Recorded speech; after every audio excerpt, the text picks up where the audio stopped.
Welcome back mga kaaldab. Ito na naman po ang inyong lingkod, si Mr. Destiny. At magbibigay po tayo ng pinakamainit na update po ngayon sa social media. Dito po maraming Katdem fans ang kinikilig.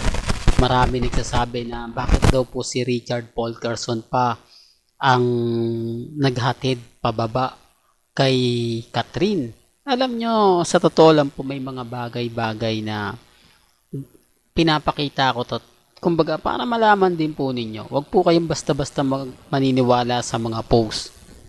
Walang ebidensya at resibo. Dito pansin nyo na lumayo si Alden. Di po ba? Tapos tignan nyo yung mata ni Alden, no? Na ilang siyang tignan yung dibdib. Di po ba? Kaya sabi sa inyo, kita yung mukha niya na, di po ba? Hindi niya na direktahang. Sabi ko nga po sa inyo, dito po sa channel ni Mr. Destiny, lahat naman po ng mga update na gusto nyo pong kumbaga malaman, lalong-lalo na nga po pagdating sa mga bali-balita sa showbiz, sa Instagram, sa Twitter, sa Facebook, sa mga website. Kaya nga po dito pala mapapansin nyo, bakit naiilang si Alden Richards? Di po ba? Kasi nga po mga kaaldab, may taong magagalit. May karelasyon na lihim si Catherine at may private life si Alden Richards. Kaya nga sabi ko sa inyo, una pa lang mapapansin nyo na kung sila, lalapit yan, di po ba? At siya maghahatid. Parang Daniel Padilla ng una, na halatang may relasyon sila. Pinapakita niya, pinaparamdam. Although sinasabi ng iba, hindi naman kasi ganito si Alden hindi naman siya ganun Kumbaga, siya yung tipo na maginoo, siya yung tipo na malaki ang respeto. Ando na tayo, di po ba? Speaking of respeto, bakit pumapayag si Alden Richards na magsuot si Catherine ng mga bagay-bagay na ganyan? Kaya nga po sabi ko sa inyo, may mga post na sasabi natin na ganito, may mga post na masasabi natin na ganon. Depende na lang po sa pagpapaliwanag ng mga video. Depende na lang po sa mga sinasabi po ng iba, mga senaryo ng iba. Kasi ako, kita nyo naman po, doon pa lang sa interview ni Catherine, kung nanliligaw po ba si Alden. Sabi ko nga po sa inyo, di po ba tama naman po yung komento ko? Tama naman po yung mga sinabi ko na oo, di po ba? Tanungin nyo na lang po si Richard Paul Carson. Yung tipong gusto mong kausap, gusto mong tanong ng reporter, hindi mo siya ano ba yan, Mr. Destiny? Babaliwalain.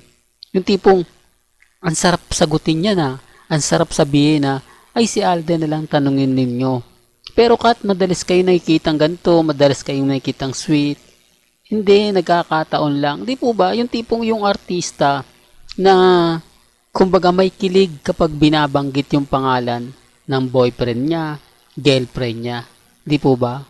Kung taga GMA Network ka o madalas ka manood ng GMA, balita sa Chika Minute, alam mo yung pinupunto ko na masasabi mo, tama ka Mr. Destiny. Kasi yung kay Sanya Lopez, na sinasabing nanliligaw sa kanya si Alden, etc. etc. Di po ba kilig na kilig siya? Yung mapapansin niyo yung mga interview. Hindi, para lang klaro, para lang po sa kaalaman ng lahat. Ibang-iba po yung kasing interview na, kumbaga, sa kahit sabihin na natin ambush interview. Di po ba? Pwede naman niyang sagutin yun. Pwede naman niyang huminto. Pero umiwas siya sa tanong. Bakit? Di po ba? Ba't kailangan mong iwasan yung tanong na ginawan pa po kayo ng fans club, ginawan pa po kayo ng print, talagang nag-effort ang Katdem fans, talagang binubuhos nila yung suporta nila para sa dalawa. Di po ba? Pero bago nga po pala natin ituloy itong magandang update na to, kung bago ka lang sa channel na to, at isa kang true-blooded Aldab Nation na nagmamahal kina Mengay at Isoy, tama po ang channel na pinuntahan mo, kaya consider na po kitang bagong subscriber. At huwag mong kalimutang i-share ang mga video po natin sa mga mami, sa mga titas, at sa mga senior. Kaya nga po lagi ko itong pinapaliwanag, lagi ko po itong sinasabi. Bagamat maraming nagre-react sa mga ina-update ko, naku, hindi mo lang tanggap yung fans club ngayon ng Katdem kasi malakas.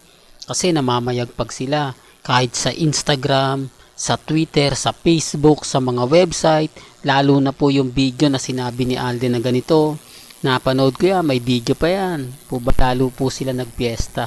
Pero okay lang. Sabi ko nga po sa inyo, ginagawa din po yan para din po sa mga fans na kumbaga nakikita.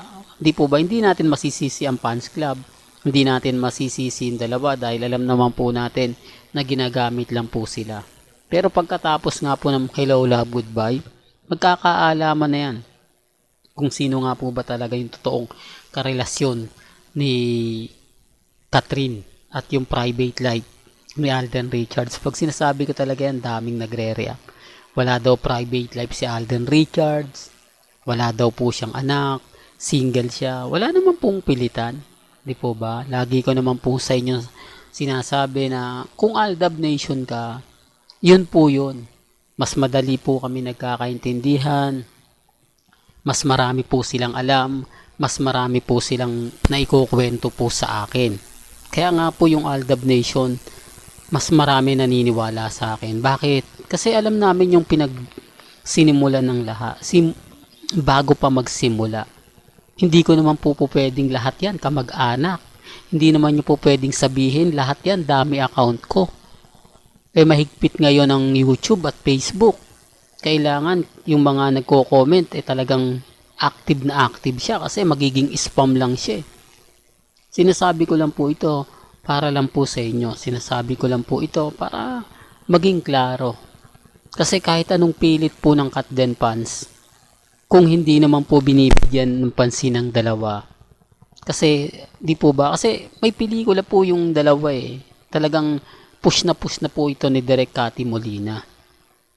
Kahit yung mga magiging o makakasamang artista nila Alden na nakasetup na o naka-line up na etong August nga po raw magsisimula.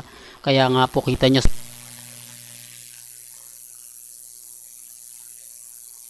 di po ba? Ibig kong sabihin sa pulang araw, dun nyo may kita na talagang pinupush niya na matapos na agad. At yung pelikula nga po nila ni Heaven Paralejo. Yung Out of Order, marami nagtatanong sa atin yan. Malapit na po, wag po kayong kumbaga mag-alala kasi i-update ko yan kapag nakumpirma po na natin. Kasi sa Viva Films po, daw unang lalabas yan kung kailan nga po daw nila isa-showing. Well, hanggang dito na lang po yung ating latest updates. Kaya kung gusto nyo pa po ng pinaka-latest at sariwang update, abay tumutok lang po kayo dito po sa channel ni Mr. Destiny para updated po kayo sa mga bago at sa mga syempre ilalabas pa po natin. Hanggang sa muli, salamat po sa panonood at pakikinig.